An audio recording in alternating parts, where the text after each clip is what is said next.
à toutes et à tous.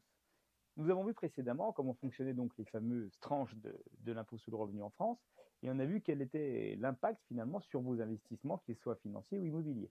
Donc maintenant, pour comprendre quels sont les revenus d'activité qui complètent les tranches du bas et qui vont venir donc impacter vos revenus passifs liés à vos investissements, on va redescendre les principaux revenus catégoriels. Alors chaque typologie de revenu est un revenu catégoriel. Ça veut dire en gros qu'il a une nature fiscale qui lui est propre et donc il aura une imposition qui va lui être propre. Donc, le plus répandu et d'ailleurs le plus important en France, c'est le tout premier, c'est le traitement et salaire, qui généralement concerne tout le monde, en tout cas tous les salariés ont du traitement et salaire, c'est le salaire que vous avez sur votre bulletin de paye, et lui, il est fiscalisé. Comment? Si vous avez 10 000 euros de revenus, eh bien, ça va être imposable à hauteur de 90%, parce que vous avez la possibilité d'appliquer un abattement de 10% ou les fameux frais réels, mais sous réserve de justificatif de facture.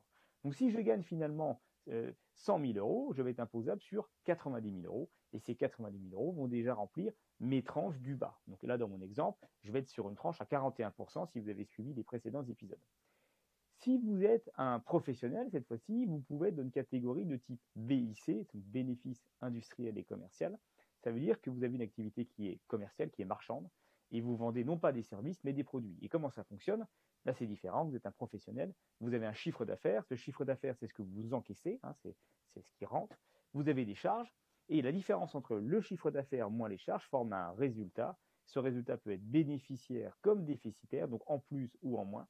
Et donc, il va venir lui-même se rajouter dans mes fameuses tranches. Donc, si j'ai un couple qui est marié, l'un est salarié, il a 30 000 euros de revenus, donc il a rempli déjà la tranche à 0 et c'est la 11. Si vous avez 10 000 euros de revenus BIC, eh bien, je lui ai dit pas de revenus, pas de chiffre d'affaires, mais de résultats, eh bien, ces 10 000 euros vont se rajouter dans la tranche qui est déjà à 30%, donc la totalité va être taxée à 30%. Il en est de même pour les BNC, donc bénéfices non commercial. Là, vous vendez non pas des produits, mais des services, une prestation intellectuelle.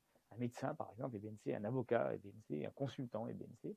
Et ça fonctionne pareil, c'est chiffre d'affaires moins des charges. Ça vous forme un résultat, et ce résultat va venir s'empiler dans les différentes tranches. Vous avez également les bénéfices agricoles pour nos amis agriculteurs. Ça fonctionne exactement pareil. Je vous passe les systèmes des forfaits qui peuvent être un peu particuliers, mais c'est toujours un chiffre d'affaires moins des charges. Ça forme un résultat et que vous mettez dans vos tranches également. Ça, c'est pour les principaux revenus d'activité, donc traitement et salaire, BIC, BNC, BA, donc pour les bénéfices agricoles. Et vous voyez que la plupart des revenus, finalement, sont des revenus d'activité. Il y en a un que je ne vous ai pas cité parce que c'est un revenu qui compense une ancienne activité, c'est évidemment les pensions et retraites qui compensent le salaire, et il vient dans la même catégorie que les traitements et salaires, donc tout en haut finalement. Et donc vous avez déjà tous ces revenus qui complètent vos tranches du bas, et donc vous voyez bien l'impact que vous aurez sur les investissements que vous allez réaliser, parce que vous allez directement chercher de nouveau les tranches du haut sur le plan fiscal, et bien évidemment, en plus de ça, vous aurez des problématiques sur le plan social. J'aime bien citer ceci, vous avez la fiscalité finalement, c'est le train qui est devant, et puis vous avez le wagon de charbon qui est derrière, qui sont les charges sociales. Sauf que le wagon de charbon, dans le temps, il ne fait que grossir, et il est en train parfois de rattraper même la locomotive qui est devant. Voilà.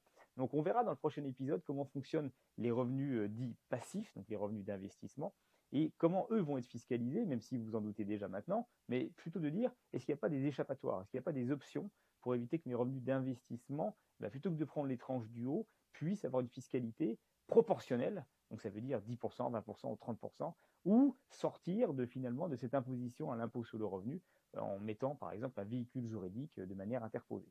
Donc on verra ça la prochaine fois.